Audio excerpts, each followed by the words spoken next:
punya tuang. Bawa pedang bukanlah petani. Apa kabar hadirin semua?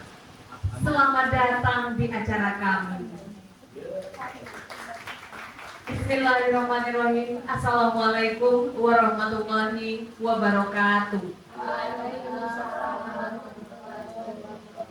Selamat pagi dan salam sejahtera untuk kita semua. Yang sama-sama kita hormati Ibu Kepala SMP Negeri 56 Batang, Ibu Nur Hayati SPD. Yang sama-sama kita hormati Ibu Wakil Kepala Sekolah Urusan Kurikulum, Ibu Diana Francisca Sibarani SPD. Yang sama-sama kita hormati Bapak Wakil Kepala Sekolah Urusan Kesiswaan, Bapak Suratin SPDI. Dan yang saya banggakan Bapak Ibu Majelis Guru yang berkesempatan hadir pada acara pada pagi hari ini, yaitu diseminasi budaya positif yang akan disampaikan oleh Bapak Suratin SSI, Ibu Ririn Maulida, dan saya sendiri Wiko Okralia Monarisa. Pertama-tama marilah kita mengucapkan puji syukur kehadiran Allah Subhanahu wa Ta'ala yang telah memberikan kita banyak sekali nikmat, terutama nikmat kesehatan dan kesempatan, sehingga kita dapat melakukan rutinitas kita seperti sedia kala.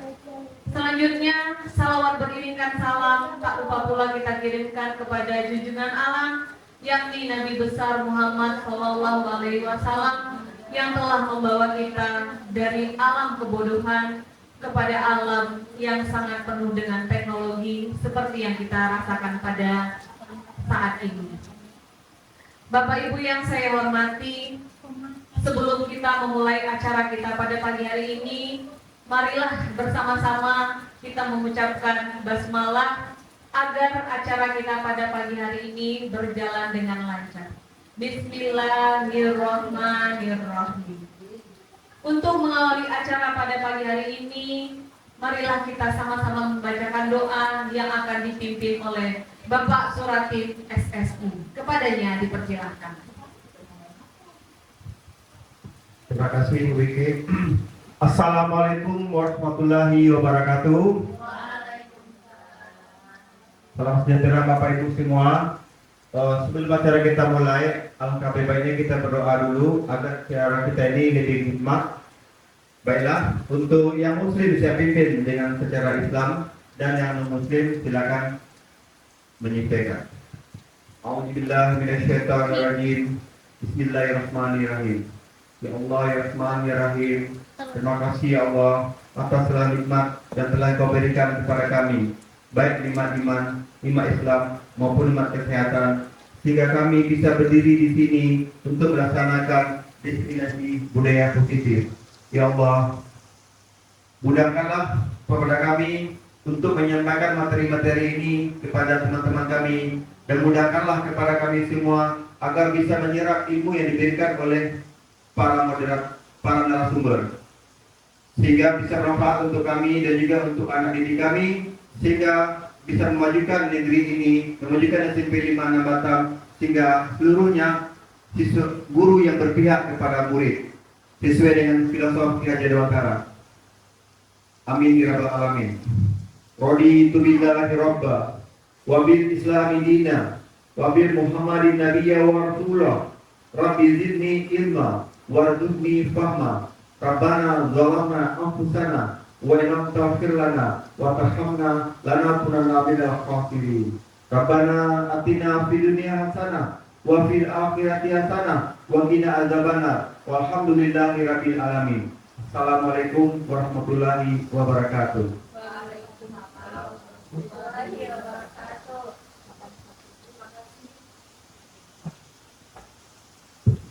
Terima kasih kita ucapkan kepada Bapak Suratin SSI yang sudah membacakan doa. Semoga dengan berawalnya acara ini dengan pembacaan doa, maka lancarlah hendaknya acara kita pada pagi hari ini hingga selesai nanti. Bapak Ibu yang saya hormati, sebelum kita memasuki materi, kita sambut bersama-sama kata sambutan yang akan disampaikan oleh Kepala SMP Negeri 56 Batam, yang pada kesempatan kali ini akan disampaikan oleh Ibu Diana Francisca Sibarani SPD. Kepadanya dipersilakan.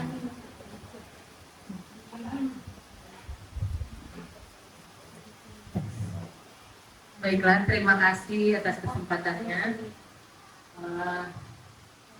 Terima kasih atas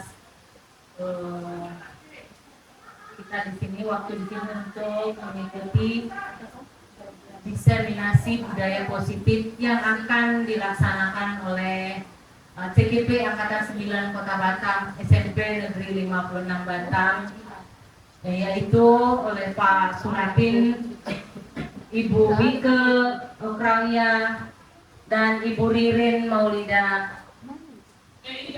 Semoga marilah kita bersama-sama, semoga apa yang disampaikan oleh mereka merupakan hal yang benar-benar positif yang bisa kita lakukan dan bisa kita contoh dan bisa kita laksanakan untuk memajukan SMP Negeri 56 Batam. Semoga anak-anak peserta didiknya akan menjadi lebih baik oleh karena budaya positif yang akan disampaikan, yang akan dilaksanakan di SMP Negeri 56 Batam. Dan hendaknya untuk yang lainnya, guru-guru yang lain, kita bisa mengikutinya dengan baik dan sama-sama kita memajukan SMP Negeri 56 Batam ini. Semoga kedepannya semakin lebih baik dan semakin SMP Negeri 5 semakin maju. Mungkin yang saya sampaikan ini tidaklah hanya sekedar saja sampai di sini dan bisa kita lanjutkan untuk hari-hari ke depannya. Baiklah, marilah kita mengikuti apa yang akan disampaikan oleh para CGP Angkatan 9 SMP Negeri 56 Batam. Sekian dari saya, terima kasih. Terima kasih kita ucapkan kepada Ibu Diana Francisca Sibarani SPD. Bapak Ibu yang saya hormati, sebelum kita masuk kepada materinya, izinkan kami menyampaikan tujuan dari diseminasi yang kami lakukan pada pagi hari ini.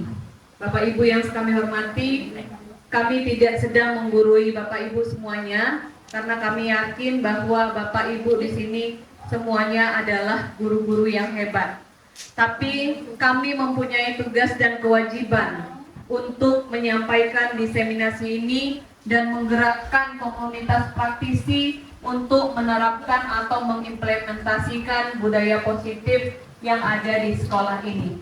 Semoga bukan hanya kami saja, semoga Bapak Ibu semua juga tergerak hatinya dan juga termotivasi untuk dapat menerapkan budaya positif yang ada di sekolah demi mencapai tujuan pendidikan nasional yang diidam-idamkan oleh Ki Hajar Dewantara, yang mana kita harus memberikan pembelajaran yang berpusat pada murid. Jadi semoga apa yang kami sampaikan pada hari ini dapat diimplementasikan oleh kita semua di sekolah ini, sehingga sekolah kita menjadi sebuah sekolah yang berbudaya positif. Baiklah, untuk pemateri yang pertama akan disampaikan oleh Ibu Ririn Maulida. Kepada Ibu Ririn kami persilahkan. Sebelumnya izinkan saya memperkenalkan diri, memperkenalkan CGP Angkatan 9 SMP Negeri 56 Kota Batam. Yang pertama adalah Bapak Suratin SSI. Beliau difasilitasi oleh Dr. Anda Mary Sapriati dan dibersamai oleh pengajar praktik Bapak Agus Giri Yulianta. Kita beri tepuk tangan dulu untuk Bapak Suratin. Selanjutnya saya sendiri, Wike Okralia Monalisa SPD. Saya difasilitasi oleh fasilitator yang bernama Ibu Indrawati Kusuma Wardani dan dibersamai oleh pengajar praktik yang bernama Ibu Parianti. Selanjutnya Ibu Kusuma Wardani sebagai fasilitator dan dibersamai oleh pengajar praktik yang bernama Ibu Mu'minatin. Baiklah Bapak Ibu yang saya hormati, untuk tidak memperpanjang waktu, langsung saja kita masuki materi yang pertama yang akan disampaikan oleh Ibu Ririn Maulida. Kepadanya dipersilahkan.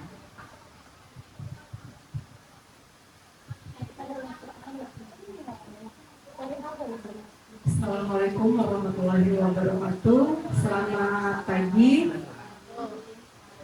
Terima kasih atas waktu yang telah diberikan kepada saya untuk berdiri di sini, berbagi ilmu dan berbagi informasi. Nah, sebelum kita mulai materi yang pertama, saya mau ajak Bapak Ibu untuk meregangkan badan.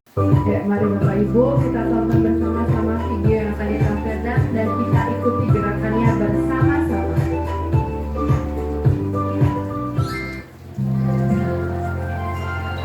Tangan ke atas menggapai bintang, tangan ke samping terbang, tangan ke depan ikan berenang, duduk yang rapi siap berdoa.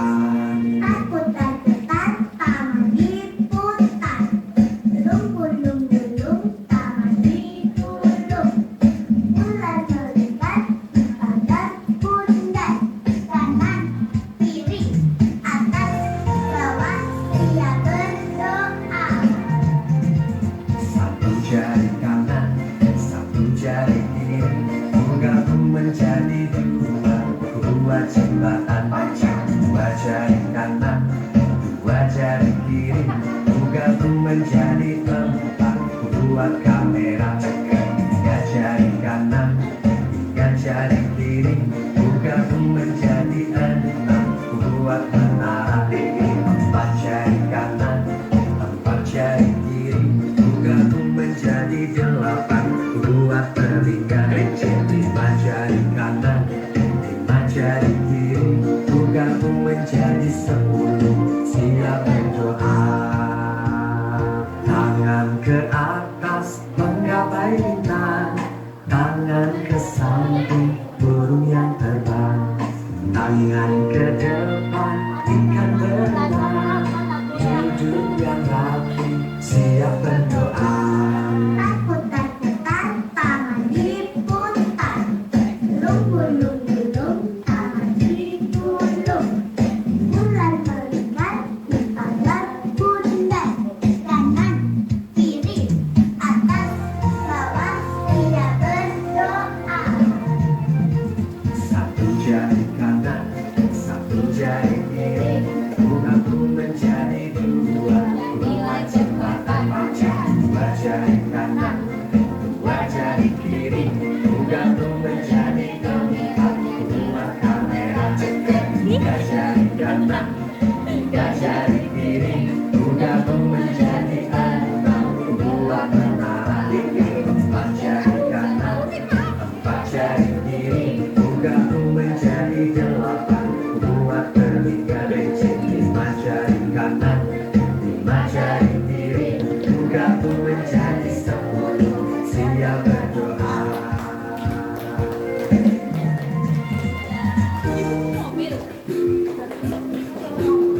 Baik, Bapak Ibu dipersilakan duduk kembali. Terima kasih. Gimana rasanya Bapak Ibu sudah melakukan ice breaking?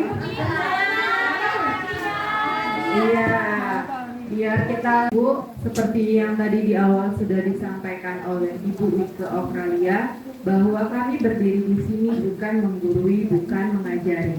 Kami di sini hanya berbagi ilmu, berbagi informasi untuk dapat kita terapkan bersama-sama di sekolah kita menjadi sekolah yang lebih baik lagi. Nah, di sini saya berkesempatan menyampaikan materi tentang disiplin positif dan nilai kebaikan, teori motivasi, hukuman, dan penghargaan. Nah, apakah makna disiplin? Kira-kira dalam benak Bapak Ibu mendengar kata disiplin itu apa? Disiplin adalah aturan. Ada lagi Pak Hari? Disiplin itu Pak Hari? Gak ada. belajar. Ya, mungkin selama ini kita identik kalau dengar kata disiplin itu berarti dengan harus taat pada aturan, datang tepat waktu. Itu yang kita selama ini memaknai kata disiplin. Nah, apa disiplin itu? Disiplin berasal dari bahasa Latin yaitu disiplina yang artinya belajar. Jadi setiap hal apapun dari diri kita yang kita lakukan itu adalah proses belajar. Sebenarnya itu adalah makna dari disiplin. Makna asal ini berkonotasi dengan disiplin diri dari murid-murid Socrates dan Plato. Disiplin diri membuat orang menggali potensinya menuju sebuah tujuan apa yang dia hargai. Namun, dalam budaya kita, makna kata disiplin telah berubah menjadi sesuatu yang dilakukan seseorang pada orang lain untuk mendapatkan kepatuhan. Kecenderungan umum adalah menghubungkan kata disiplin dengan ketidaknyamanan, bukan dengan apa yang kita hargai atau pencapaian suatu tujuan mulia. Seperti yang tadi di awal disampaikan Bu Yari, bahwa disiplin itu adalah aturan. Kita itu identik mendengar kata disiplin itu adalah kita dituntut untuk patuh pada aturan tertentu. Padahal sebenarnya bukan itu makna disiplin sebenarnya. Oke, selanjutnya. Nah, selanjutnya itu adalah nilai-nilai kebajikan universal. Nilai-nilai kebajikan adalah sifat-sifat positif manusia yang merupakan tujuan mulia yang ingin dicapai setiap individu. Nilai-nilai tersebut bersifat universal dan lintas bahasa, suku bangsa, agama, maupun latar belakang. Setiap perilaku atau perbuatan memiliki suatu tujuan. Kita melakukan suatu perbuatan atau disiplin diri itu adalah untuk mencapai tujuan. Jadi makna disiplin sebenarnya itu adalah tumbuh dari diri sendiri, bukan karena kita takut bahwa kita melanggar aturan, bahwa kita takut kita akan menerima hukuman, bahwa karena kita mengharapkan penghargaan. Bukan itu disiplin. Disiplin itu adalah dari diri sendiri, kesadaran dari diri sendiri. Itu yang dinamakan dengan disiplin belajar. Nah, nilai-nilai kebijakan yang ingin dicapai oleh setiap anak Indonesia, kita kenal dengan istilahnya zaman sekarang itu adalah profil pelajar Pancasila, termasuk dalam implementasi kurikulum Merdeka, di mana ada 6 dimensi profil pelajar Pancasila. Yang pertama, beriman bertakwa kepada Tuhan Yang Maha Esa dan berakhlak mulia, mandiri, bernalar kritis, berkebinekaan global, bergotong royong, dan kreatif. Nah, di sini teori motivasi perilaku manusia. Teori motivasi perilaku manusia itu berhubungan dengan makna disiplin yang tadi saya sampaikan di awal.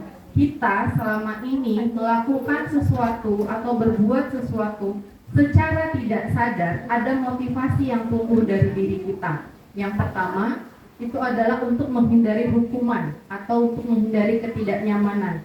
Bukan hanya pada guru, ini juga yang dirasakan oleh siswa. Siswa bisa saja dia selama ini hadir tepat waktu di sekolah, mengerjakan tugas. Motivasi itu tumbuh bukan karena kesadaran dari diri sendiri, tetapi motivasinya adalah karena takut dihukum oleh guru, takut dihukum di depan kelas, takut membersihkan toilet.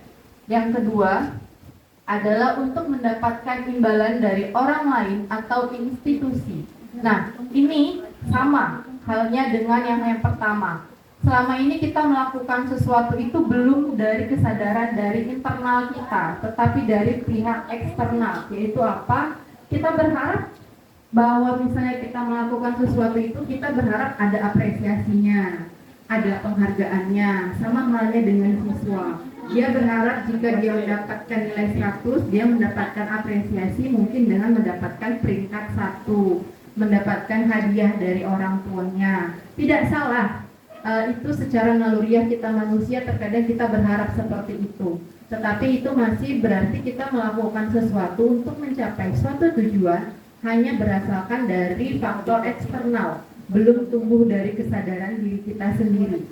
Motivasi yang terbaik itu adalah motivasi di nomor 3, yaitu untuk menghargai diri sendiri. Prinsipnya adalah kalau kita tidak mampu menghargai diri kita sendiri, bagaimana kita mampu menghargai orang lain? Jika bukan kita yang menghargai diri kita sendiri, siapa lagi yang akan menghargai diri kita? Itu yang mungkin perlu kita tanamkan kepada diri kita sendiri, juga kepada anak-anak yang harus kita tularkan. Sadarkan, tumbuhkan kesadaran itu terhadap anak. Bagaimana rasanya mereka menghargai diri mereka sendiri, gitu loh nak. Jangan kamu mengharap sesuatu, jangan kamu melakukan sesuatu itu karena pamrih, jangan kamu melakukan sesuatu itu karena kamu takut dihukum, tapi karena kamu menghargai dirimu sendiri sebagai seorang manusia yang terlahir secara merdeka dan terlahir secara sempurna. Jadi kita yang memiliki kontrol untuk diri kita sendiri. Nah, Bapak Ibu, mungkin itu bukan hal-hal yang mudah. Secara teori mungkin kita gampang menyampaikan bahwa, nak, ayolah kita hargai diri kita sendiri. Nak, ayolah bangun kesadaran untuk diri kita sendiri. Kita menyampaikan itu mudah, tetapi itu proses yang panjang. Bahkan saya pribadi sampai detik ini masih belajar bagaimana menumbuhkan kesadaran itu dari diri sendiri.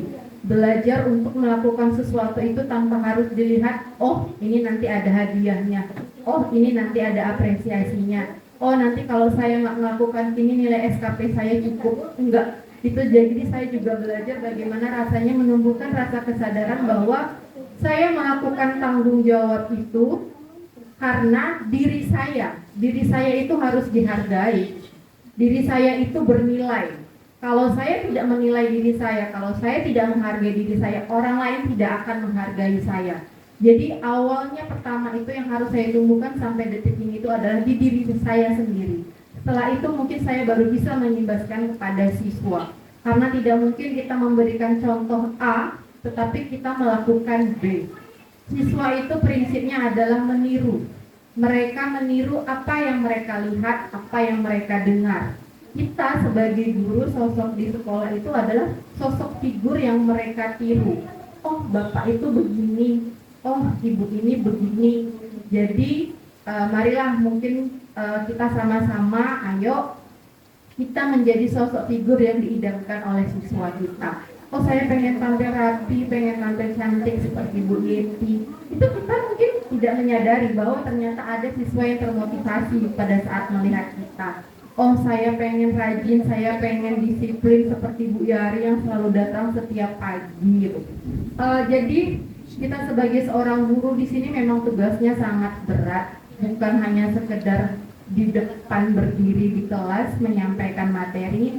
1 tambah 1 sama dengan 2, sistem organ pencernaan adalah bla bla bla bla. Tidak hanya sampai situ peran kita, tapi kita di sini sesuai dengan harapan Ki Hajar Dewantara, yaitu adalah mewujudkan profil pelajar Pancasila.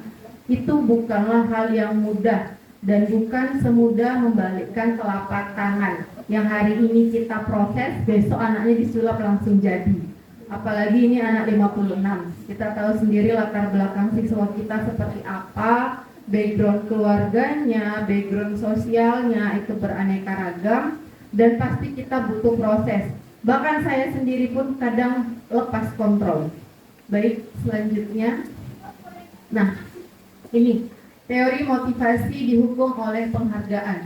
Bahwa penghargaan berlaku sama dengan hukuman. Ini mungkin tanpa kita sadari dan saya sendiri sering melakukannya. Misal, nak, bagi anak ibu yang nanti ulangan mendapat nilai 100 akan ibu beri apresiasi. Minimal kita misalnya belikan es krim. Tujuan kita mungkin membangkitkan motivasi si anak, tetapi kita tidak tahu daya tangkap anak itu apakah dia termotivasi atau malah menimbulkan kesenjangan sosial di dalam kelas. Bahwa mungkin teman-temannya merasa bahwa kok dia aja yang dapat es krim, ya jelaslah dia yang pintar, aku pasti nggak akan mungkin dapat es krim itu. Bagi kita itu hal yang sepele, tapi bagi siswa itu ternyata sangat berpengaruh. Kenapa? Akan timbul kesenjangan sosial, dia merasa tidak percaya diri untuk mengembangkan dirinya. Karena dia belum apa-apa, dia merasa nggak mungkin aku dapat es krim itu. Tujuannya baik, itu yang dimaksud dengan dihukum penghargaan. Tujuannya baik, sama kayak kita nih guru dari Ibu Kepsek. Siapa wali kelas yang paling rajin diberi Ibu apresiasi? Mendapatkan bonus uang Rp100.000. Iya. Tapi tujuan ibu kepala sekolah baik itu adalah untuk sebenarnya ayo yang lain, wali kelas yang lain, kita semangat sama-sama kita bekerja. Tetapi belum tentu semua tersadarnya seperti itu. Bisa saja yang tersadar malah dia lagi gitu. Aku kapan gitu kan. Malah ada kecemburuan sosial, lah kok dia yang dapat, lah aku kan juga. Nah gitu. Jadi tidak dipungkiri kita saja yang dewasa terkadang merasa ada kesenjangan sosial itu, apalagi di kalangan siswa yang mereka dalam posisi kalau SMP itu adalah masa mencari jati diri. Pasti ada kesenjangan sosial itu walaupun niat kita baik. Tetapi bukan berarti penghargaan itu tidak boleh diberikan. Penghargaan itu boleh diberikan dengan cara mungkin salah satunya pada saat awal pembelajaran atau awal tahun ajaran baru, kita buat kesepakatan kelas bersama. Di kesepakatan kelas itu kita cantumkan bahwa siswa yang begini-begini dengan kriteria begini-begini akan mendapatkan apresiasi berupa ini. Nah, kalau itu sudah menjadi kesepakatan kelas dan kesepakatan bersama, mungkin itu akan meminimalisir kesenjangan sosial yang terjadi di antara teman-teman di dalam kelas. Jadi mereka sudah tahu, itu memang sudah diucapkan di awal pertemuan bahwa itu ada di kesepakatan kelas. Jadi jangan tiba-tiba serta-merta kita membuat aturan yang sebelumnya tidak ada menjadi ada. Itu yang mungkin akan menimbulkan kesenjangan sosial. Nah, dihukum oleh penghargaan. Penghargaan dapat menurunkan kualitas, dapat mematikan kreativitas, dan dapat mengurangi motivasi intrinsik. Jadi bila si anak terbiasa mendapat apresiasi, tiba-tiba kita tidak memberikan apresiasi itu, dikhawatirkan dia akan menurun motivasi belajarnya karena dia merasa aku udah gak diapresiasi lagi kok, buat apa aku kejar nilai yang bagus, buat apa aku kerjakan tugas, buat apa aku disiplin, juga gak diapresiasi lagi. Sama dengan kita nih guru, pada saat kalau di woro-woro, ayo siapa wali kelas yang paling rajin, semangat. Begitu apresiasi itu tidak ada lagi, ya sudah berjalan lagi kembali ke dunia kita seperti biasanya. Dan itu juga terjadi di diri saya. Nah, ini adalah contoh pengakuan atau apresiasi kebijakan, pembuka, nilai kebijakan, dan situasi kebajikan. Di sini ada pembuka, ada nilai kebajikan, dan ada situasi. Contohnya, kemarin saya perhatikan rasa empatimu besar sekali pada saat menolong murid baru di kelas kita. Kemarin saya perhatikan itu adalah contoh kalimat pembuka. Sebenarnya simpel Bapak Ibu. Cuman terkadang kita nih kalau manggil siswa langsung nyerocos, nggak pakai assalamualaikum ketuk pintu istilahnya. Langsung, nak kamu ini nih, Bu ditanya dulu, sehat nak, gimana kabarnya? Kita tuh sering begitu. Kadang saya aja kalau udah kemasukan arwah lain, sudah mulai tuh lupa bahwa si anak ini juga pengen dia dihargai, pengen dianggap keberadaannya. Nah, nilai kebajikan, di situ nilai kebajikannya adalah rasa empatinya. Situasinya pada saat itu apa? Yaitu pada saat menolong murid baru di kelas kita. Jadi contoh yang kedua, saya menghargai kepedulianmu pada saat kamu membantu teman-temanmu di tugas kelompok. Di sini yang sebenarnya saya tertampar, selama ini saya sendiri sebagai guru mungkin kurang mengapresiasi siswa itu dalam bentuk kata-kata. Kita tuh lebih identik misalnya, nak yang gini kalau saya nanti Bu belikan es krim. Padahal sebenarnya kata-kata itu sangat diartikannya mendalam bagi mereka. Mungkin di rumahnya itu si anak terbiasa dengan kata-kata kasar dari orang tuanya, terbiasa dengan bentakan-bentakan, sampai di sekolah kita bentak lagi gitu kan. Jadi mentalnya dia itu sudah merasa kayaknya dia tidak disayangi, dia merasa tidak diperhatikan. Jadi mungkin saya juga di sini pelan-pelan belajar untuk bagaimana caranya, walaupun dia melakukan hal sekecil apapun, ucapkanlah minimal terima kasih nak, berikan apresiasi, walaupun itu hanya dengan kata-kata. Kita tidak tahu loh Bapak Ibu, anak itu berubah dari sikap kita yang mana, dari ucapan kita yang mana. Mungkin dari 1000 kata yang kita ucapkan, ada satu kata yang menempel di dalam hatinya, dan itu yang membuat dia berubah menjadi pribadi yang lebih baik lagi. Nah, contoh yang ketiga itu adalah terima kasih untuk rasa tanggung jawabmu pada saat kamu memungut kertas-kertas yang berserakan di lantai. Simple, hal-hal yang sangat sederhana, tetapi mulut kita ini terkadang sulit untuk mengucapkan itu. Nah, baik Bapak Ibu, sekarang mari kita diskusi bersama-sama mana yang termasuk ke dalam hukuman, mana yang termasuk ke dalam konsekuensi. Karena untuk disiplin itu biasanya identik dengan hukuman dan identik dengan konsekuensi. Kita mulai dari yang pertama. Mencatat 100 kali di dalam buku kalimat, saya tidak akan terlambat lagi karena terlambat ke sekolah. Hukuman atau konsekuensi Bapak Ibu? Hukuman atau konsekuensi? Bu Esti? Hukuman atau konsekuensi? Konsekuensi, oke. Ada tadi mayoritas menjawab hukuman. Nanti kita lihat jawabannya Bapak Ibu. Poinnya nomor 2. Lari mengelilingi lapangan basket 2 kali karena terlambat hadir di sekolah. Hukuman atau konsekuensi? Hukuman. Yang ketiga, murid diminta untuk push up 15 kali karena tidak menggunakan masker ke sekolah. Baik, yang keempat, menggantikan kertas tugas teman yang telah dicoret-coret. Oke, yang kelima, membersihkan tumpahan air di meja tulis karena tersenggol pada saat belajar. Konsekuensi, murid disuruh untuk mengenakan sepatu seharian di sekolah karena tidak mengenakan sepatu hitam. Hukuman.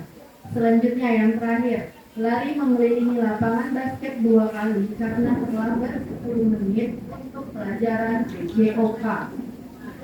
Hukuman atau konsekuensi? Hukuman atau konsekuensi? Ayo yang hukuman. Nah, konsekuensi. Kita lihat jawabannya bersama-sama. Nah, yang pertama itu adalah hukuman. Kedua hukuman.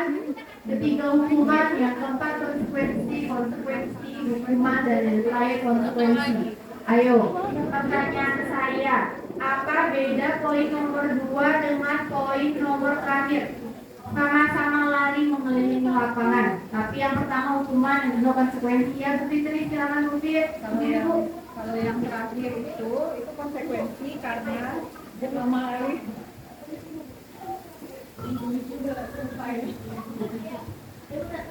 kalau salah berarti pelajaran lama terlupakan ya Rin. Kalau yang di bawah itu kan PJOK, jadi itu namanya konsekuensi, cocok sama pelajarannya. Kalau yang di atas itu namanya hukuman karena tidak sesuai. Baik,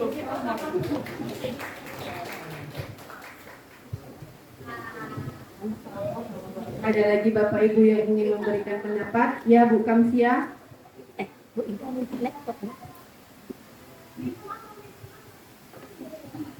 Dan kita kan ada poin.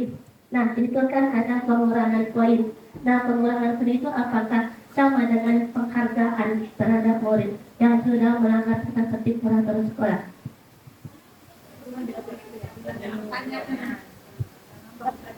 Belum.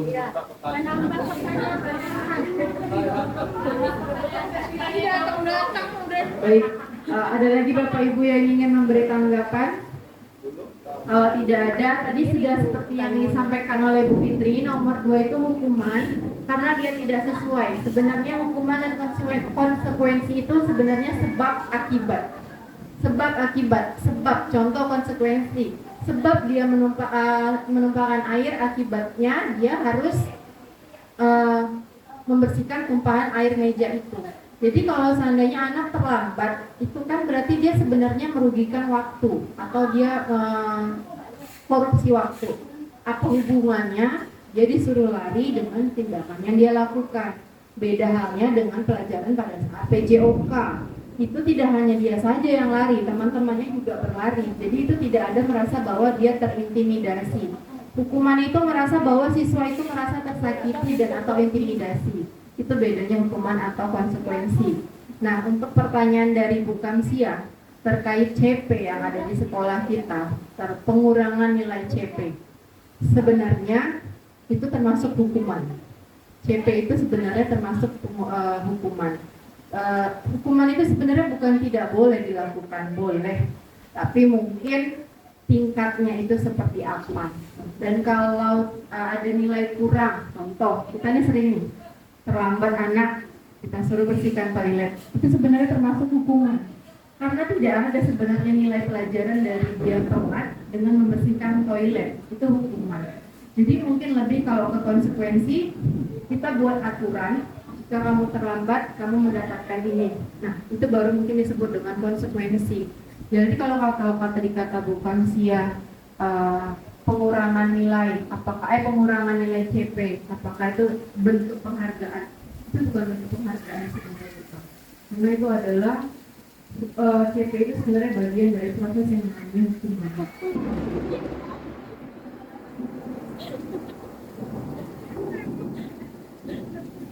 Jadi itu. Jadi kalau yang namanya konsekuensi itu selama ini kita belum ke tahap restitusi ya. Yang paling baik itu kan tingkatannya adalah restitusi, hukuman, konsekuensi dan restitusi. Restitusi nanti akan disampaikan oleh aturan. Hukuman itu adalah level paling bawah. Kenapa level paling bawah? Hukuman itu berarti ada yang merasa dia berkuasa dan ada yang merasa dia terintimidasi.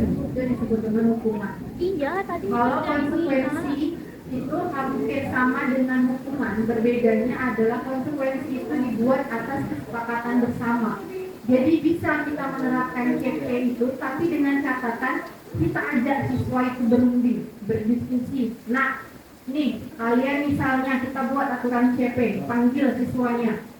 Jika kalian terlambat, kalian misalnya mendapat poin 10, sepakat atau tidak. Kalau mereka menyepakati, itu namanya konsekuensi. Tapi kalau merasa hanya sebelah pihak, itu namanya hukuman. Jadi tergantung CP ini dari sudut pandang mana. Kalau selama ini mungkin CP kita tidak melibatkan siswa terhadap proses pembuatannya, penentukan poinnya, tidak ada sosialisasi, itu termasuk ke dalam hukuman. Tapi kalau kita melibatkan siswa dalam yang namanya menerapkan CP, siswa tahu CP itu apa saja poin-poinnya, berapa poin-poinnya, kita sosialisasikan, itu berarti konsekuensi. Nah, ini bisa dijelaskan lagi perbedaan hukuman dan konsekuensi. Tuh di situ, anak akan membenci kedisiplinan, kalau konsekuensi anak menghargai disiplinan. Hukuman itu adalah paksaan, sedangkan konsekuensi itu stimulus atau tanggapan. Kita tadi dibilang, kalau hukuman itu hanya bersifat satu arah, dari guru saja kalau di sini pelakunya. Tidak menanyakan dulu kepada siswa ini bahwa dia sepakat, setuju atau tidak. Itu yang dinamakan hukuman. Lanjut Bu, itu. Baiklah Bapak Ibu, demikian presentasi dari saya terkait disiplin budaya positif dan teori motivasi. Apakah ada pertanyaan terkait materi ini? Dipersilakan.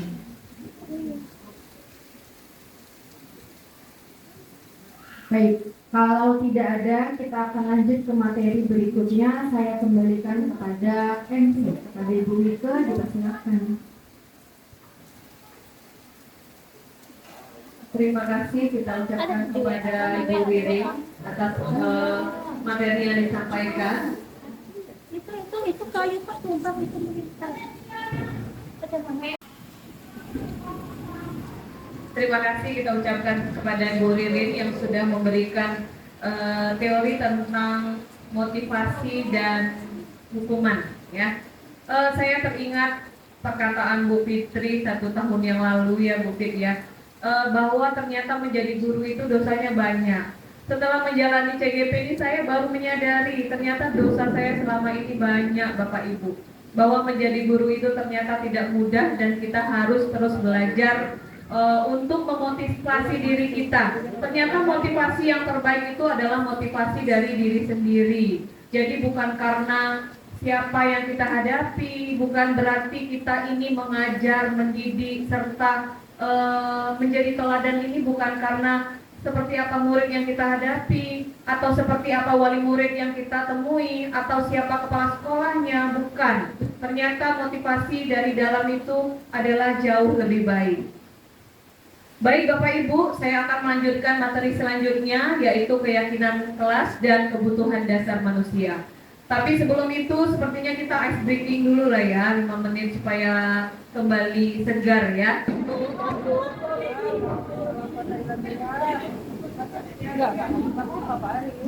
Daripada ditulis Pak dokternya.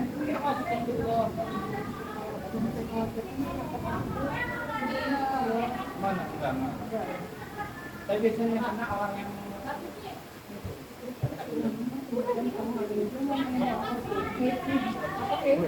Pak Suratin, selanjutnya Bu Yari dan Pak A dan selanjutnya. Jika yang terlebih dahulu mengucapkan, kemudian baru dilanjutkan dengan yang maka. Oke, kita mulai ya, Pak Junaidi, silakan. jika saya sukses, maka saya akan tidur. Oke, jika saya sukses maka saya akan tidur. Oke, Pak Alfian, silakan. Jika hujan berhenti,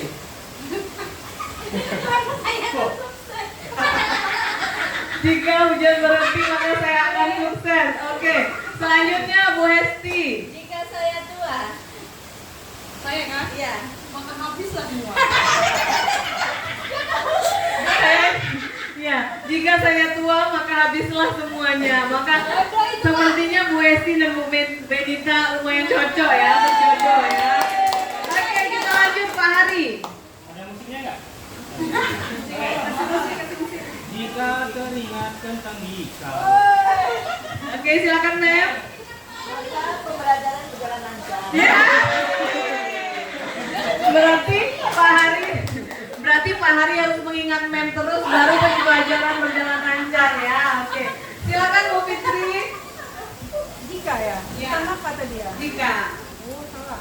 Langsung aja Bu Fit sebut. disiplin. Jika saya terlambat, maka Bu Esi silakan. Maka saya akan makan mie rebus. Ya, jika saya terlambat maka saya akan direbus di warung Bu Bude kayaknya. Oke, tepuk tangan dulu untuk kita semua. Terima kasih ya. Jadi satu-satunya yang berjodoh adalah Bu Esti bersama Ibu Benita ya. Baik Bapak Ibu. Oh, ada hadiahnya. Ya, tekan saja, ada hadiahnya. Oke. cocok. Oh iya, Bu Fitri sama Bu Hesi juga berjodoh kayaknya ya. Jika saya terlambat, saya akan makan mie rebus. Nah, ditambahkan di warung Bude gitu ya. Oke, baik Bapak Ibu, kita lanjutkan. Kita lanjutkan materi selanjutnya adalah keyakinan kelas ya. Oke, biasanya kita sudah di sekolah ini sudah ada yang namanya peraturan kelas ya Bapak Ibu atau peraturan sekolah. Nah, ternyata peraturan ini membuat siswa itu merasa terpaksa ya. Jadi peraturan ini diakui tidak efektif untuk mendisiplinkan murid. Maka ada yang namanya keyakinan kelas. Sekarang pertanyaannya Bapak Ibu, mengapa harus keyakinan kelas? Mengapa tidak peraturan kelas saja? Kira-kira siapa yang bisa jawab? Oke, Pak Suratin. Terima kasih Ibu Wike atas kesempatannya. Mengapa keyakinan kelas dan teman-teman tidak peraturan kelas? Karena menurut saya, kalau keyakinan kelas itu kedua belah pihak itu saling menyepakati. Artinya tidak ada yang tersakiti ataupun yang menyakiti. Sedangkan peraturan itu hanya dibuat oleh satu pihak. Jadi satu orang senang, satu orang tersakiti. Sementara kita berusaha yang ada tersakiti. Gitu aja. Terima kasih. Oke, luar biasa Pak Suratin ini ya. Selanjutnya, ada yang mau menjawab yang lain? Mengapa harus keyakinan kelas? Mengapa tidak peraturan kelas? Kira-kira ada yang mau menjawab? Oke, Bu Hesi dan Pak Hari setelahnya.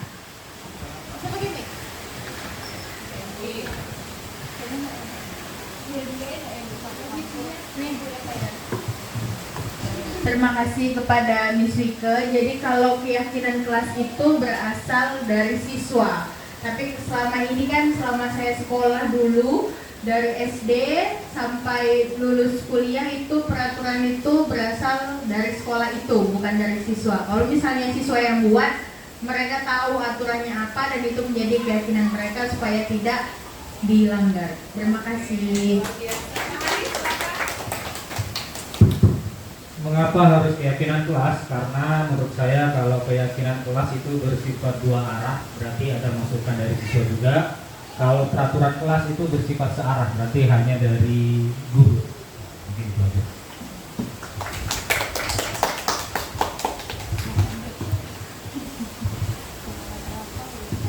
Terima kasih kepada Pak Hari dan Bu Hesi. Nah, sekarang kita lihat ilustrasinya. Mengapa harus keyakinan kelas? Mengapa tidak peraturan kelas? Nah, bisa dilihat, Bapak Ibu bisa lihat di gambar ini. Mengapa kita memakai helm saat berkendara? Kira-kira jawabannya apa? Untuk keselamatan. Mungkin ada juga yang menjawab biar nggak ditilang Bu, gitu ya, biar nggak ditilang Pak Polisi gitu. Nah sekarang yang kita yakini, apakah karena kita tidak ingin ditilang, atau apakah kita ingin selamat? Yang kita yakini adalah kita ingin selamat. Nah inilah nilai kebajikan yang ada dalam penggunaan helm, peraturan penggunaan helm. Kalau kita katakan peraturan, maka anak-anak merasa terpaksa. Sementara kalau kita buat keyakinan kelas, maka itu adalah hal-hal yang sudah kita yakini bersama anak-anak, sehingga keadaan kelas kita semakin kondusif, diyakini akan semakin kondusif. Oke, selanjutnya keyakinan kelas adalah nilai-nilai kebajikan atau prinsip-prinsip universal yang disepakati bersama. Keyakinan kelas akan memotivasi seseorang dari dalam. Nah inilah yang saya maksudkan, bahwa kalau peraturan kelas itu anak-anak termotivasi dari luar, dari eksternal, karena takut dihukum, atau karena takut diberi CP oleh Bu Hesti, atau karena takut masuk ruang BK.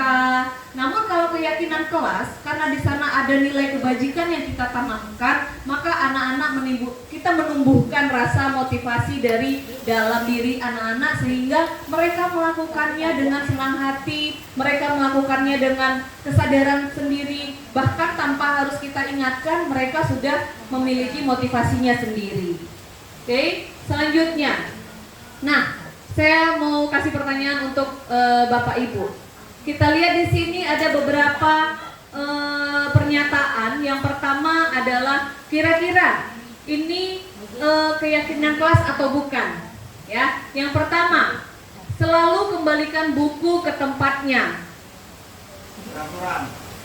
Selalu kembalikan buku ke tempatnya. Nah, kita cari nilai kebajikan yang ada di dalam statement ini, ya, karena keyakinan kelas itu kita mencari nilai kebajikannya, kemudian kita jadikanlah dia sebuah keyakinan kelas. Kira-kira nilai kebajikannya apa ini Bapak Ibu? Disiplin, oke. Dilarang mengganggu orang lain. Apa nilai kebajikannya? Kira-kira Bapak Ibu? Saling menghargai. Hadir di sekolah 15 menit sebelum pembelajaran dimulai. Disiplin. Dilarang melakukan kekerasan, saling menyayangi atau saling menghargai, oke. Dilarang menggunakan narkoba, kesehatan atau keselamatan, ya. Kemudian bergantian atau menunggu giliran, antri, budaya antri ya Pak ya, atau tertib ya, tertib. Gunakan masker, kesehatan. Jangan berlari di kelas atau koridor, keamanan. Sekarang kita lihat jawabannya ya. Oke, yang pertama, selalu kembalikan buku ke tempatnya. Nah, ini adalah nilai kebajikan yang ingin kita tanamkan adalah tanggung jawab. Kemudian, dilarang mengganggu orang lain. Nilai kebajikan yang kita tanamkan adalah menghormati orang lain. Selanjutnya, hadir di sekolah 15 menit sebelum pembelajaran dimulai. Menghormati orang lain atau berkomitmen. Kemudian dilarang melakukan kekerasan. Ini adalah keselamatan atau menghormati orang lain. Kemudian dilarang menggunakan narkoba. Nilai kebajikan yang kita tanamkan adalah kesehatan. Kemudian bergantian atau menunggu giliran, menghormati orang lain atau bersabar. Gunakan masker. Nilai kebajikannya adalah kesehatan dan keselamatan. Kemudian jangan berlari di kelas atau koridor. Nah, ini adalah nilai kebajikannya, keselamatan dan keamanan. Nah, Bapak Ibu, yang seperti kita lihat di sini, ini masih merupakan peraturan, ya. Sekarang kita akan praktek bagaimana cara membuat keyakinan kelas. Keyakinan kelas itu adalah sesuatu yang kita sepakati bersama siswa. Biasanya kita nanya dulu nih ke siswa, anak-anak, kalau seandainya ya Bapak Ibu menjadi anak-anak, saya gurunya, misalnya saya wali kelasnya, saya akan tanya ke Bapak Ibu, pura-puranya anak-anak ya, Bapak Ibu sebagai anak-anak. Anak-anak, bagaimana cara kita membuat keadaan kelas kita ini tertib dan kondusif? Tidak ribut. Bagaimana? Kira-kira anak-anak pasti menjawabnya dilarang ribut, gitu ya Bapak Ibu ya, dilarang ribut. Oke, kita tulis dulu. Kita tulis dulu dilarang ribut.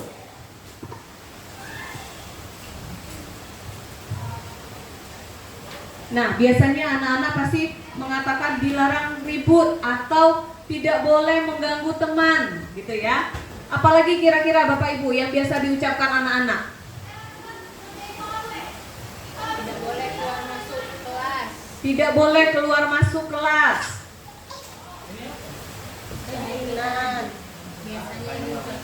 Ini biasanya saat kita membuat keyakinan kelas, biasanya anak kan menumbuhkan peraturan-peraturan dulu. Ya, kesepakatan dulu. Biasanya anak-anak kan sering bilang dilarang ribut, kemudian dilarang keluar masuk. Nah, dua ini aja lah dulu. Kita akan merubah dia. Tidak boleh makan dan minum di dalam kelas. Satu lagi, oke Bu Fit. Masuk dan keluar tepat waktu. Oke, Bapak Ibu, sekarang kita sudah dapatkan. Yang pertama adalah dilarang ribut. Yang kedua, tidak boleh keluar masuk kelas. Dan yang ketiga, tidak boleh makan dan minum dalam kelas. Kemudian yang terakhir, masuk tepat waktu. Nah, seperti Bapak Ibu bisa lihat, di sini masih ada kata dilarang, masih ada kata tidak boleh, ya. Nah, keyakinan kelas yang baik itu tidak boleh menggunakan kata yang negatif. Kita harus menggunakan kalimat yang positif. Kata dilarang atau kata tidak boleh dipergunakan dalam keyakinan kelas. Nah, jadi kita rubah dulu kalimat yang tadinya menggunakan kata negatif, kita hilangkan, kemudian kita ambil dulu nilai kebajikannya. Kira-kira kalau dilarang ribut itu apa nilai kebajikannya? Keamanan. Oke. Nilai kebajikannya adalah keamanan. Yang kedua, tidak boleh keluar masuk kelas. Disiplin. Yang ketiga, tidak boleh makan atau minum di dalam kelas. Kenyamanan. Kemudian masuk tepat waktu. Disiplin, kayaknya sama ya. Jadi yang nomor 1, nomor 2 sama nomor 4 itu sama-sama disiplin. Oke, dari nilai kebijakan yang sudah kita dapatkan, kita rubah menjadi sebuah keyakinan kelas dengan menggunakan kalimat yang positif. Nomor 1, dilarang ribut, kita gantikan dengan kalimat yang positif dan dengan nilai kebajikan yang sudah kita tanamkan. Misalnya kita boleh ganti dengan menjaga keamanan kelas, ya. Jadi keyakinan kelasnya menjadi menjaga keamanan kelas. Inilah keyakinan kita antara guru dan siswa. Menjaga keamanan kelas itu akan kita yakini akan membuat situasi kelas menjadi kondusif. Kemudian disiplin. Kira-kira apa Bapak Ibu keyakinan kelasnya? Apa kata-kata yang tepat? Masuk tepat waktu atau apa kira-kira apa hari? Kata kalimat keyakinan kelasnya Lebih awal. untuk nilai kebajikan disiplin. Apa kira-kira? Masuk tepat waktu. Disiplin kelas. Hah? Disiplin kelas. Disiplin kelas. Mengumpulkan tugas tepat waktu. Mengumpulkan tugas. Yang kita bahas tidak boleh keluar masuk, Pak. Tidak boleh Ya. masuk Dirubah menjadi kalimat yang positif. Oh, Dengan nilai kebajikannya adalah disiplin. belajar maksimal. belajar maksimal atau belajar disiplin gitu ya. Boleh lah ya belajar disiplin. Boleh Bu Pit? Boleh nggak? Kalau misalnya kan dia anaknya nggak boleh keluar masuk masuk diam kan, harus hanya diizinkan keluar masuk, hanya boleh diizinkan keluar ketika istirahat ataupun saat Iya, hanya boleh keluar masuk saat istirahat. Oke, ya. Paham ya Bapak Ibu ya tentang keyakinan kelas ya. Besok kita praktekkan membuat keyakinan kelas. Dan tadi saya lihat di kelas 82 pun kesepakatan kelasnya masih menggunakan kalimat negatif. Ada kata dilarang, tidak boleh. Ternyata itu tidak boleh kita pakai. Jadi yang kita pakai hanya kalimat positif dan harus ada menanamkan nilai kebajikan di dalamnya, ya. Ada pertanyaan Bapak Ibu? Ada pertanyaan? Tidak, kita lanjut ya. Oke, sekarang kita lanjut dengan kebutuhan dasar manusia. Nah, ini berkaitan dengan tingkah laku, perilaku atau karakter anak-anak kita, ya. Jadi, ketika mempelajari modul ini di pendidikan guru penggerak, saya baru sadar bahwa perilaku yang menyimpang atau perilaku yang melenceng itu ada kebutuhan dasar yang tidak terpenuhi. Misalnya, kita lihat anak kita yang sering cabut, anak kita yang merokok, anak kita yang misalnya malas, ada kebutuhan dasarnya yang tidak terpenuhi. Atau misalnya kita lihat Pak Vicky yang marah, mungkin ada kebutuhan dasarnya yang tidak terpenuhi. Namun sebelum itu kita lihat dulu apa saja kebutuhan dasar manusia. Kebutuhan dasar manusia yang pertama adalah rasa kasih sayang dan rangan. Kemudian kebebasan, dia ingin bebas gitu ya. Kemudian bertahan hidup. Jadi bertahan hidup Pak. Bisa bertahan hidup, bisa kesenangan gitu ya. Nah sekarang saya akan memberikan sebuah skenario kepada Bapak Ibu. Bapak Ibu akan menganalisis kira-kira kebutuhan dasar apa yang tidak terpenuhi pada diri si anak ini, ya. Jadi pada suatu hari terlihatlah Ananda yang bernama Fajar, misalnya ya.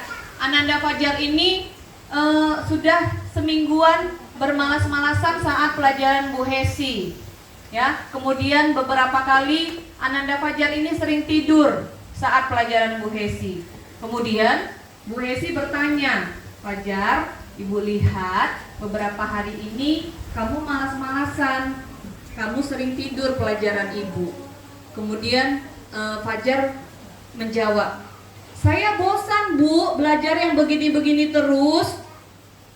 Nah kira-kira kebutuhan dasar apa yang tidak terpenuhi pada diri Fajar? Kasih sayang ya. Atau apa lagi?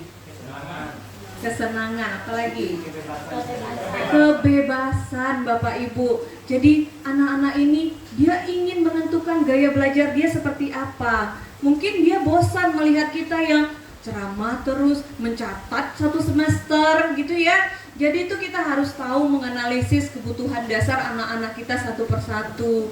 Kemudian mungkin ada anak kita yang memalak-malak.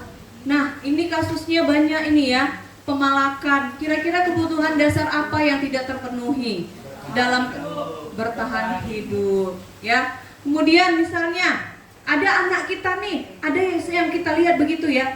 Setiap kita masuk, dia seperti mencari-cari marah kita.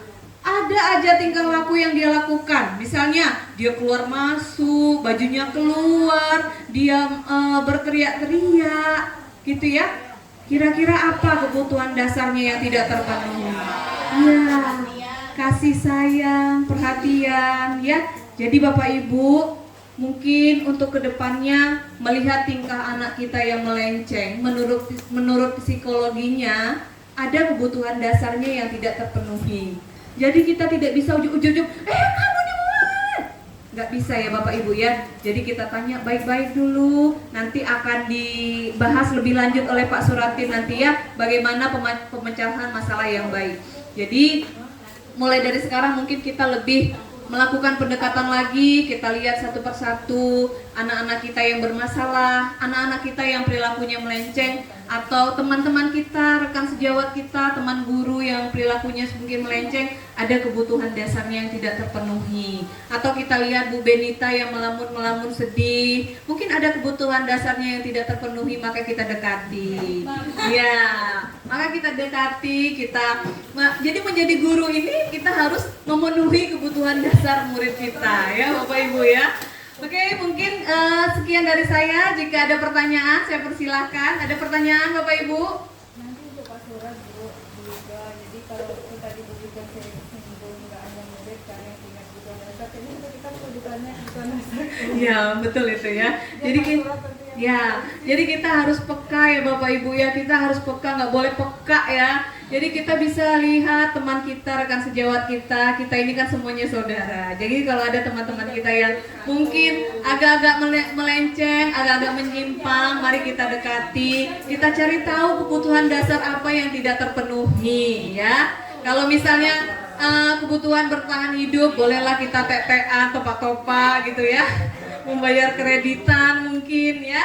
Baik, jika tidak ada pertanyaan, saya tutup materi hari ini. Terima kasih dan akan dilanjutkan oleh Bapak Suratin. Kepada Bapak Suratin dipersilakan.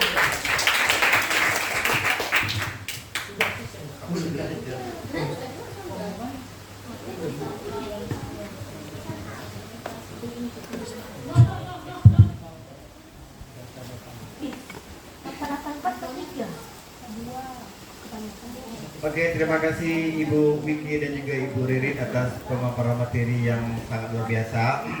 Di sini materi antara Bu Ririn, Bu Vicky dan juga materi yang akan saya sampaikan itu semuanya saling ada keterkaitannya. Semuanya untuk murid kita. Jadi Bapak Ibu, dari Bu Ririn ada speaking, Vicky ada speaking, saya mungkin tidak speaking, tapi penyemangat saja. Oke, kalau nanti saya bilang sekolah penggerak, tolong bilang tergerak, bergerak, menggerakkan. Bisa Bapak Ibu? Berdiri, oke, selain berdiri. Terus semangat lagi. Biar hafal kita visi misi sekolah penggerak. Karena ada teman kita yang salah tapi tidak dapat duit surat itu.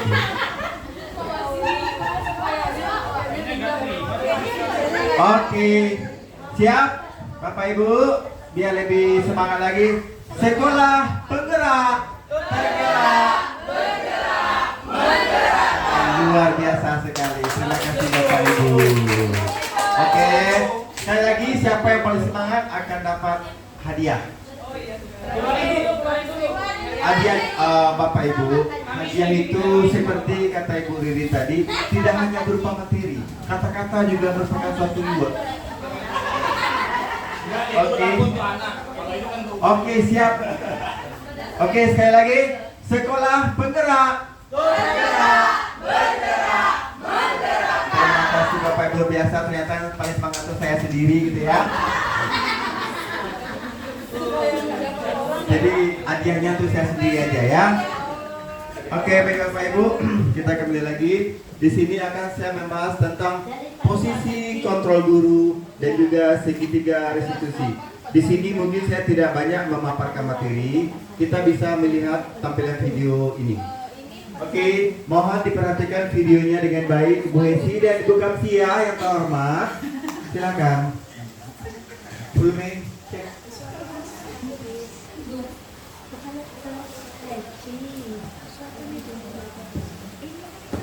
Stop aja. Oke.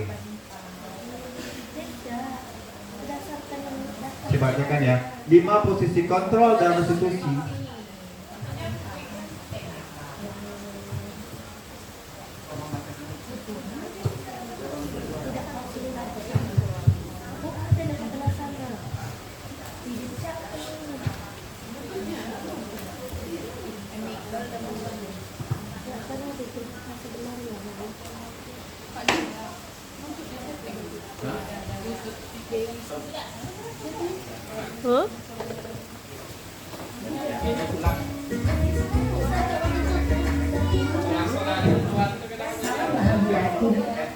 Oke, baiklah Bapak Ibu, untuk segitiga restitusi dan juga untuk posisi kontrol guru dan juga segitiga restitusi Bapak Hari, mohon disimak YouTube ini ya Bapak Ibu, mohon pimpin dengan seksama ya.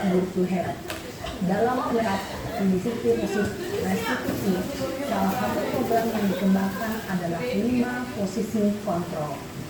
5 posisi kontrol dalam restitusi adalah proses perjalanan seorang pendidik agar dapat mengenali dirinya. Pada film kali ini, kita akan membahas tentang 5 posisi kontrol yang dikembangkan oleh Diane Dawson dan contoh penerapannya.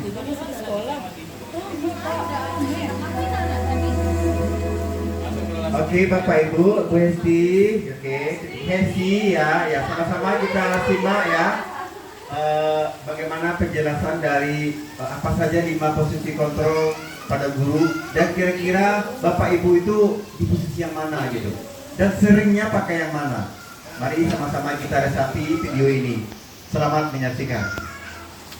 5 posisi kontrol itu adalah 1. Posisi penghukum, 2. Posisi pembuat merasa bersalah, 3. Posisi teman, 4. Posisi pemantau atau monitor, dan 5. Posisi manajer. Untuk lebih memahami kelima posisi tersebut, mari kita saksikan kasus Naren yang terlambat hadir 20 menit di sekolah dan melihat bagaimana kelima posisi kontrol dalam menghadapi masalah tersebut.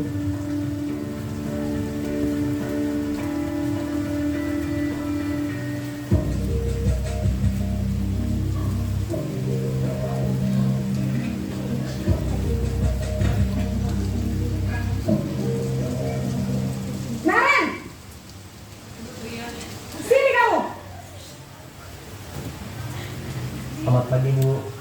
Selalu terlambat. Kamu deh, pasti terlambat. Maaf Bu, saya Apa? Apa coba? Alasan kamu apa lagi? Kapan sih kamu tidak terlambat?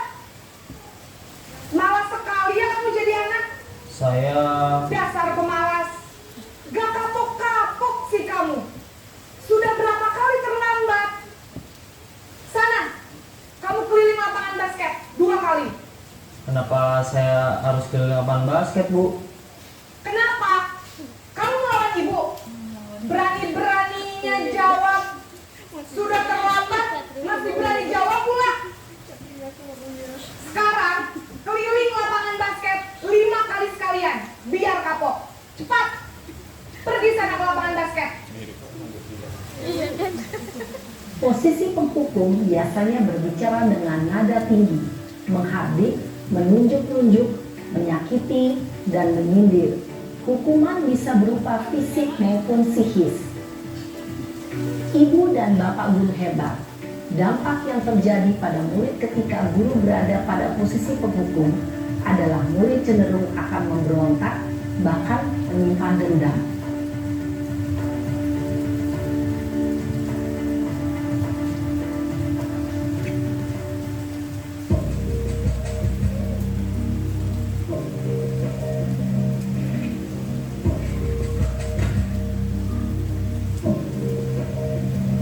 Naren!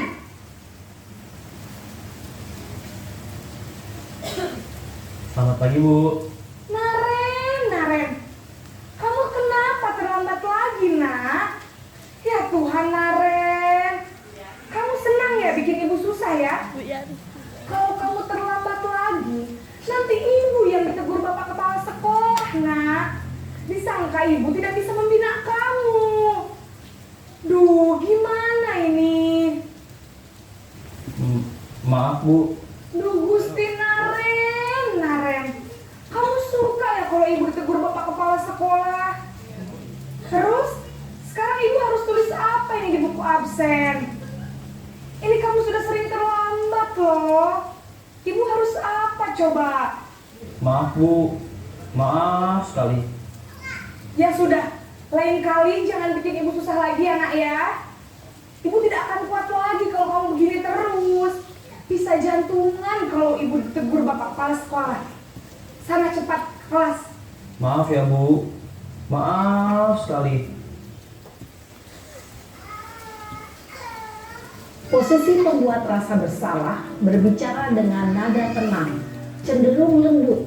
Namun kata-kata yang diutarakan membuat murid merasa menjadi orang yang gagal, memandang buruk dirinya sendiri, merasa tidak berharga, dan tidak sanggup membahagiakan orang lain. Ketika guru mengambil posisi pembuat rasa bersalah, murid akan menganggap dirinya yang bersalah dan ia akan menyimpan emosi negatif tersebut di dalam dirinya.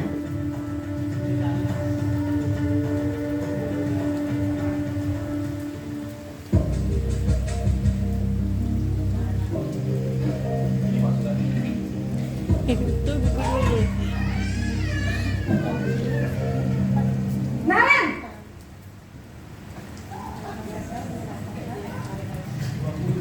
Selamat pagi, Bu. Wah, sudah jam berapa ini, Nak? Terlambat lagi ya, sayang. Iya, Bu. Habis ibu saya lupa bangunkan saya, Bu. Kamu malah menyalahkan ibu kamu. Kamu bukannya anak yang larinya paling kencang. Kok terlambat sih?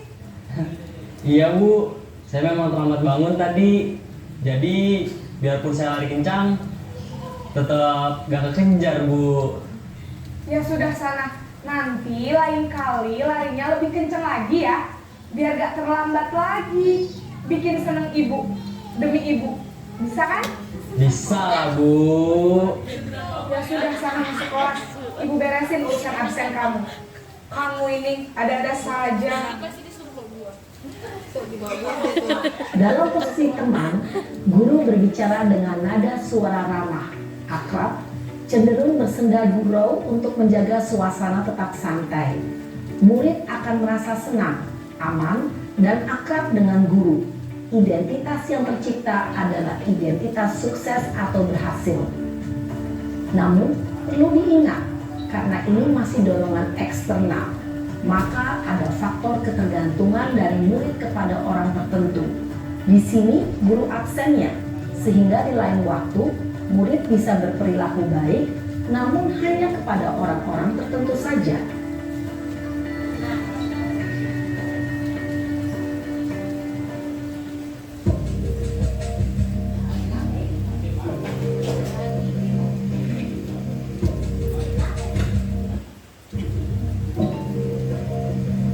Naren!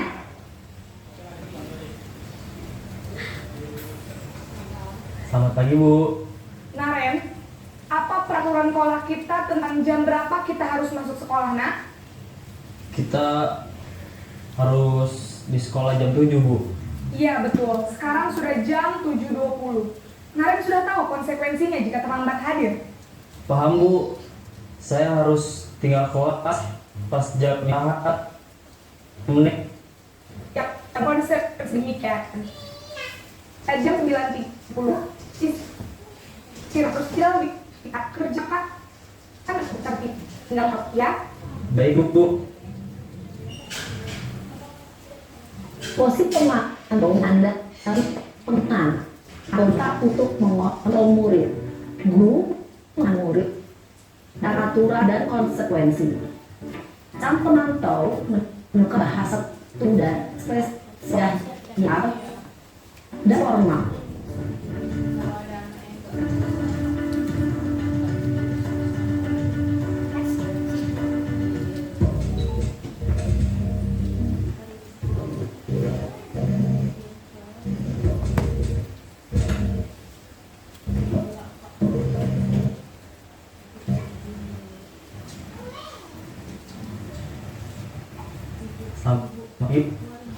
Selamat pagi, Naren.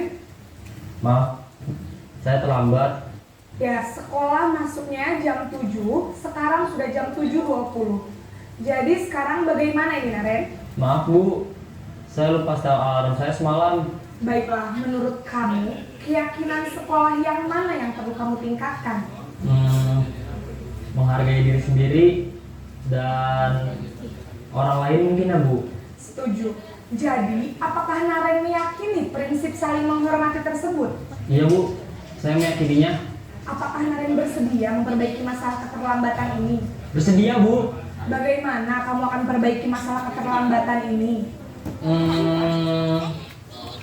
Saya akan coba untuk tidak lupa menyetel alarm saya, Bu. Baik, kalau Naren lupa menyetel alarm di rumah, ada orang yang kira-kira bisa bantu mengingatkan tidak? Ada, Bu. Kakak saya, Kak Emma. Ada lagi selain Kak Emma? Selain Kak Emma, ada ibu saya. Baik, jadi yang mengingatkan Naren adalah Kak Emma dan ibu kamu ya? Kira-kira akan mulai start alarm kapan nih Naren? Setelah pulang sekolah, akan segera saya lakukan. Baik, jadi Naren akan setel alarm untuk bangun besok pagi dan akan diingatkan oleh kakak dan ibunda Naren ya.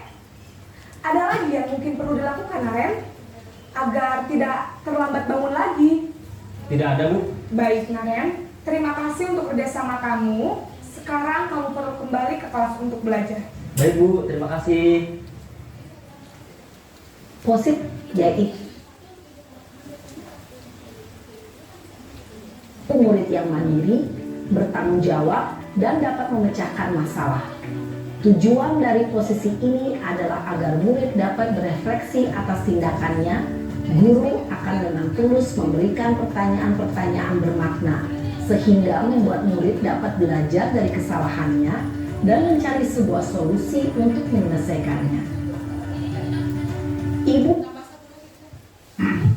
Oke, terima kasih Bapak Ibu yang telah menyaksikan video 5 posisi kontrol guru. Nah, pertanyaan saya, Pak Arjun paling sering berada di posisi mana? Kalau saya sih lebih ke untuk saat ini ya sungkan. Oke. Saya yakin dan percaya, begitu juga saya, 5 posisi itu pernah kita jalani. Bahkan yang paling sering itu adalah posisi 1 dan posisi 2. Betul apa betul? Betul. Ya, betul. Nah, sekarang bagaimana sebenarnya untuk 2 posisi ini, penghukum ataupun buat rasa bersalah itu adalah posisi yang negatif. Karena itu berefek negatif kepada muridnya, baik itu jangka pendek maupun dalam jangka panjang. Jadi kita sebagai seorang guru, apalagi kurikulum merdeka dan kita sekolah penggerak, sangat dianjurkan, bahkan harus diwajibkan. Kami pada CRGP memang diwajibkan tidak boleh lagi mengambil posisi 1 ataupun 2. Kita harus mengambil posisi 3, 4 ataupun 5, dan boleh selang-seling. Tapi yang paling bagus itu adalah posisi 5, yaitu manajer. Tapi tidak masalah kalau seandainya kita harus menjadi teman dia atau menjadi pemantau, tergantung situasi dan kondisi yang dialami oleh anak saat itu. Gak mungkin setiap hari kita mengambil posisi manajer, ataupun tak mungkin setiap hari kita memantau. Jadi semuanya kita boleh tingkatannya beda-beda, kadang 2, kadang 3, 4, dan 5. Tapi mulai sekarang saya minta dan saya harap baik saya dan juga untuk teman CGP lainnya dan juga Bapak Ibu yang udah GP ataupun yang calon CGP, semuanya alangkah baiknya posisi 1 dan 2 itu kita nolkan, kita tinggalkan. Kenapa? Seperti kata Ki Hajar Dewantara, kita itu harus menghamba kepada siswa. Bagaimana kita memanusiakan manusia? Seperti kata Ibu Riri tadi, di rumah mereka sudah dibentak oleh mak atau bapaknya, masa di sekolah kita bentak lagi? Di mana lagi tempat kita ngadu, gitu kan?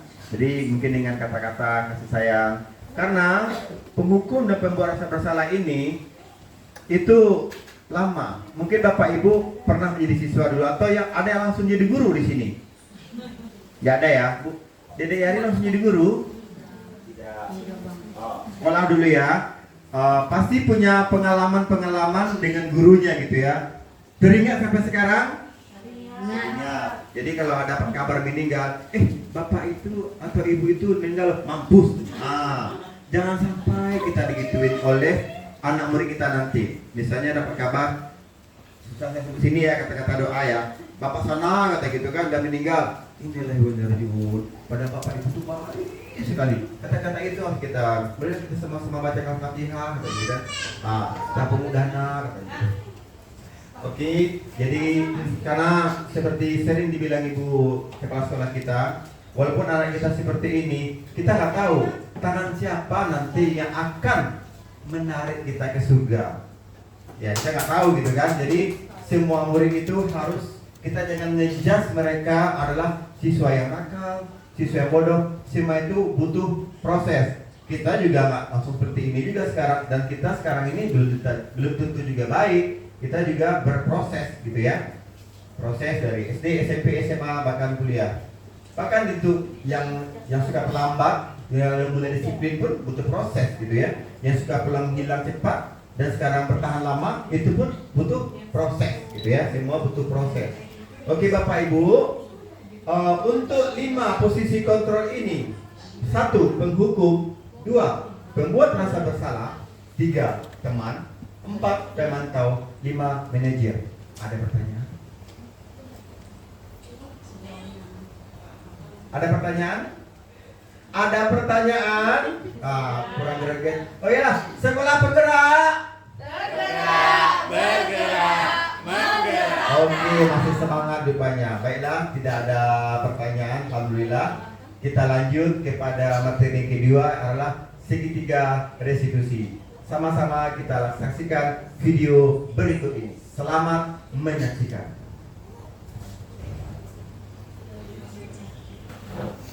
Salam dan bahagia Ibu dan Bapak guru hebat. Pada video kali ini kita akan membahas tentang salah satu program disiplin positif yang kenal dengan nama restitusi.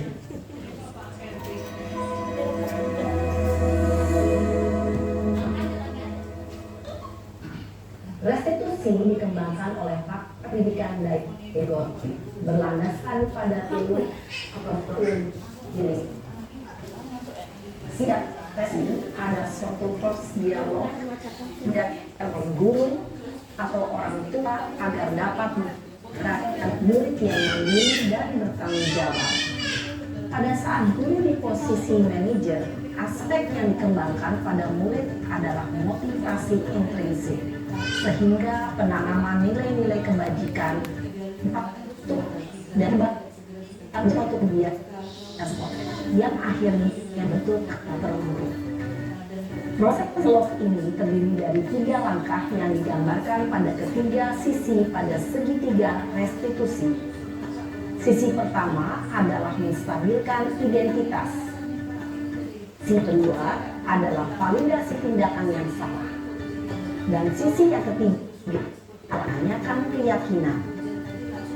Ibu dan Bapak guru, berikut ini akan ditunjukkan bagaimana seorang guru berada dalam posisi manajer menggunakan penerapan segitiga restitusi. Oke Bapak Ibu, ini salah satu merupakan dari 5 posisi kontrol guru, yaitu manajer, dan di sini yang diterapkan adalah segitiga restitusi untuk mencari pemecahan masalah. Bagaimana, seperti apa contohnya? Kami akan mempraktekannya. Yang mana situasinya di sini adalah Ibu Ririn melaporkan ke saya sebagai wali kelas dari Ibu Wiki bahwasanya Wiki membawa lipstik ke sekolah. Jadi bagaimana penyelesaiannya dengan menggunakan segitiga restitusi. Ririn teman Wiki, pengadu.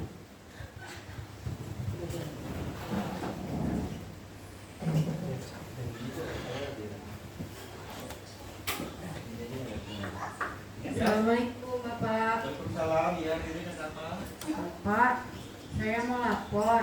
Tadi si Wike dan di kelas dia bawa lipstik Bapak. Iya.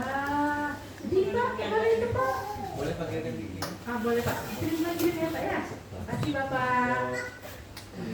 Oke, dipanggil Bapak semua. Kenapa mau ngadu ya? Ngadu apa? Panggil Bapak tuh. Karena SMP banget ya kan. Ya, saya akan masuk. Assalamualaikum Pak. Salam. Kata Ririn, Bapak panggil saya ya Pak? Iya betul Wiki.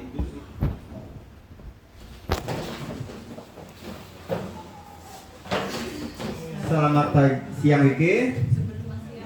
Wiki sehat? Sehat Pak. Wiki sudah makan? Sudah Pak. Makan apa tadi? Makan mie gelas Pak. Oh mie gelas. Oh suka makan mie gelas ya? Jangan sering-sering ya nak ya. Wiki tahu kenapa Bapak panggil di sini? Nggak tahu Pak.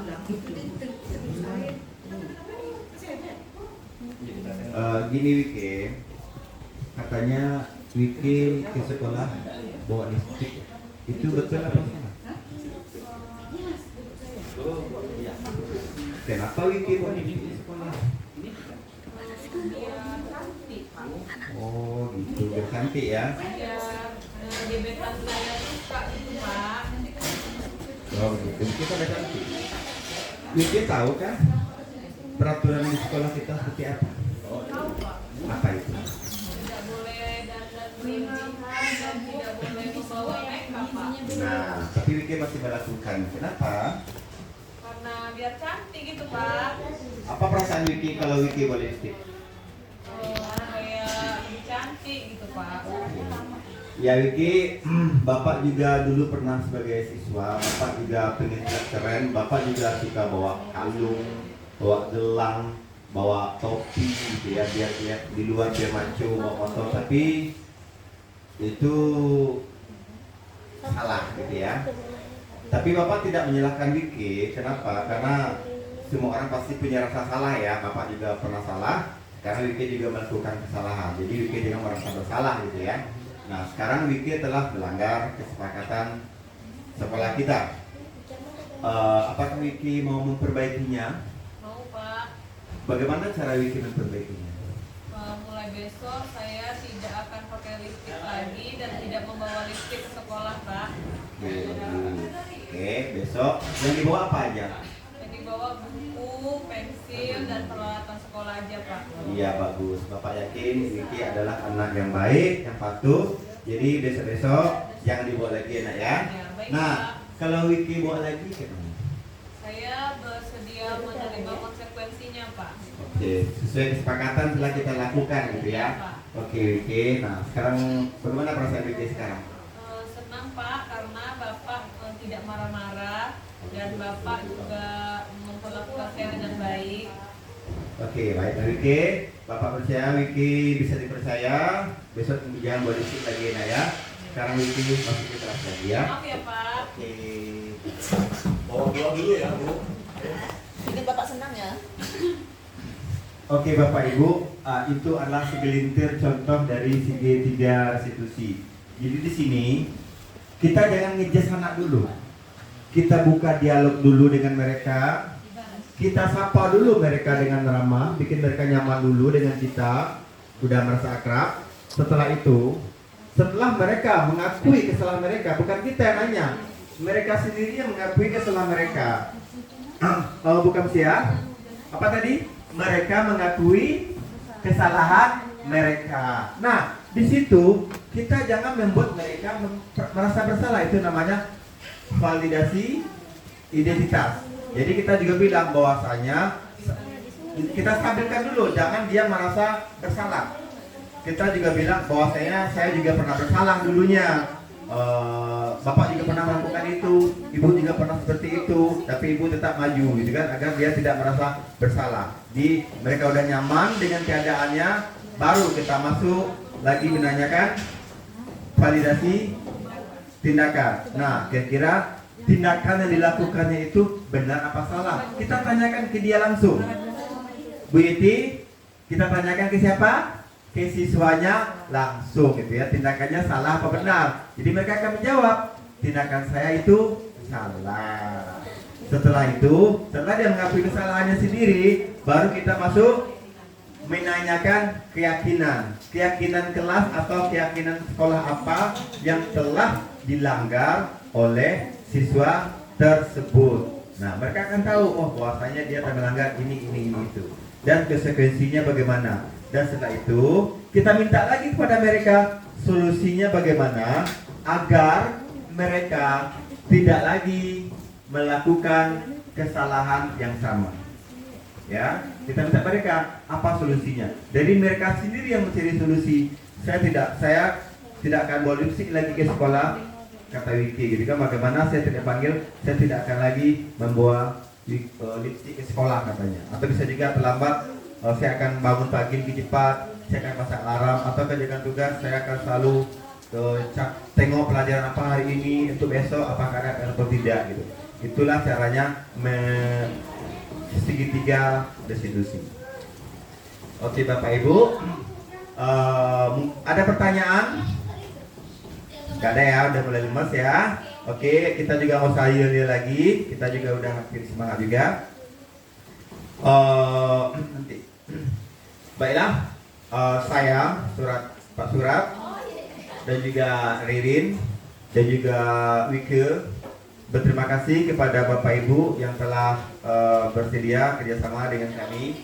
Nah sekarang kami mau nanya, tolong jawab langsung ya, ada dianya nanti. Bagaimana perasaan Bapak Ibu setelah melakukan kegiatan diseminasi hari ini? Silakan satu-satu saya tanya. Ibu, halo.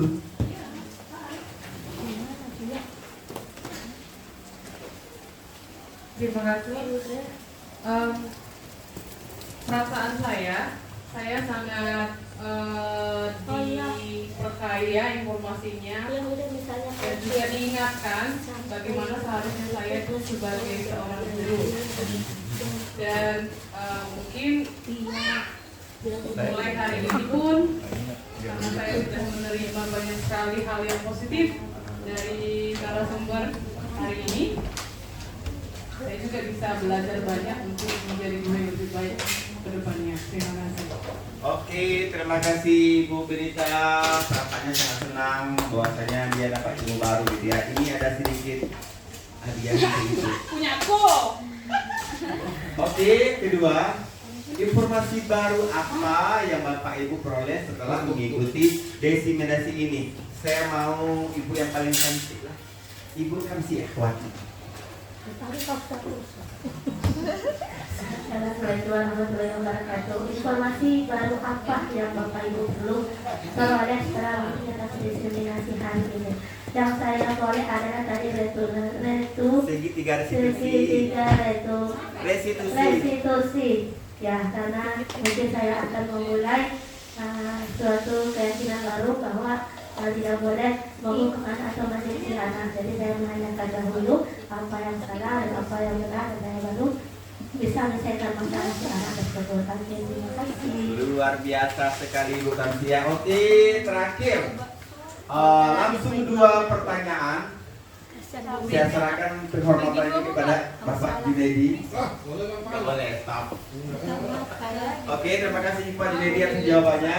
Oke Bapak Ibu, alhamdulillah semua merasa senang mengikuti diseminasi ini, dan juga Bapak Ibu semua juga mendapat ilmu baru. Saya juga mendapat ilmu baru juga.